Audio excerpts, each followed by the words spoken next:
Gusto mo ba ng pagkakakitaan online? Pero litong-lito ka na. At kung nagsisimula ka pa lang, di ka makapili kung alin ba talaga ang gagawin mo dyan. Ngayon ay hahanap tayo ng 10 na talagang in ngayon. At siguradong ang pipiliin mo dito ay magbibigay sa iyo ng maraming views kapag ka pinaghusay mo. Tara, simulan agad natin yan. Number 1, earn online. Marami na talaga ang naghahanap ng pagkakakitaan online. Ano-ano ba ang mga pwede nating pagkakitaan online? Pwede kang mag-review ng mga apps na talagang legit at nagbibigay talaga ng earnings. Siguraduhin lang natin na kapag nire-review natin ito ay talagang kumita tayo at nakapag-payout tayo dito. Number 2, artista. Baka itinatanong mo, paano mo ba pagkakakitaan ng artista sa online? Dito lang yon. Hindi naman masama na magbigay tayo ng mga tamang impormasyon patungkol sa isang artista na napili mo. Ang masama lang ay na ibibigay nating impormasyon ay mali na. Ang topic o napili mong content ay patungkol sa artista ay siguradong totoo ang laman ng content mo at nag-research ka talaga patungkol dito.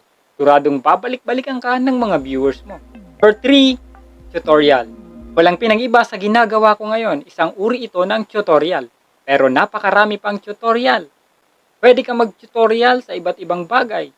Kung paano gumawa, kaya naman kung paano magsalita ng English at matuto nito ng mabilisan.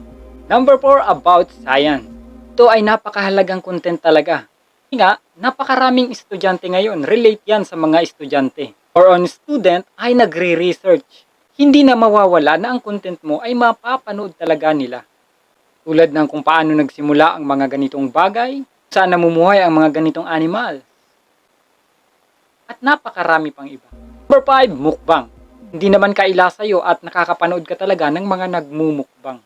Isa sa content na in ngayon. Bagamat dito ay maglalaan ka talaga ng budget. Lalo na kung napili mong mukbang is, lalo na yung mga tinatawag nilang putok-batok. Number 6, tech review. Sa content naman na ito ay talagang napakahalaga nito. Unang-una, yung mga gustong bumili.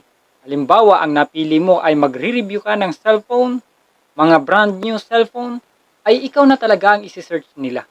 Doon na kung bibili na sila. Titingnan nila yung quality na yun naman ang ni-review mo. Isa pa sa i-check nila kung legit ba talaga yun. Imagine na lang natin, ilan ba ang gustong bumili ngayon ng mga gadget? Baka kalahati dyan ay manood sa video mo. Number 7, DIY home improvement. Siguro ay familiar kayo sa mga tinatawag na 5 minutes craft. Mga bagay na pwede na sanang itapon ay nire-recycle pa at napapaganda pa. Pagkakakitaan pa. Higit sa lahat, magiging content mo pa. Katulad ng mga jacket na pwedeng gawing crop top na napakaraming nagagawa patungkol dito. Kung mahilig ka sa ganyan, yan ang mapipili mong content. Number 8, finance and investing. Ito ay pwede kang magbigay ng knowledge sa mga viewers. Lalong-lalo na patungkol sa pera. Kung ikaw ay may negosyo at gusto mong i-share, kung paano ka lumago, kung paano ka yumaman, siguradong hahakot ka ng views. Number 9, cooking and food.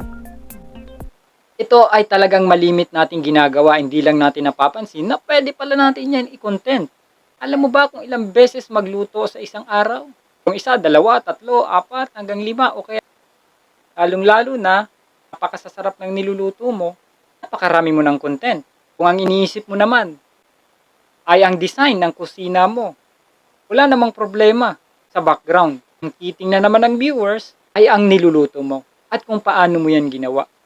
Bonus na nga kung napakaganda ng kusina mo, lalo na ng mga kagamitan mo. Pa dito sa halimbawa ay kung gusto mo na i-vlog kung paano ka bumili ng mga supplies or kung paano ka nag-grocery. Number 10, entertainment and pop culture. Unang-una pwede mong gawin ang i-review ang isang pelikula. Kung mahilig ka sa movies, nakapagpanood ka na, meron ka pang maiko-content. O kaya naman reaction sa musika. Mahilig ka naman sa music. After that, pwede mong reaksyonan yun.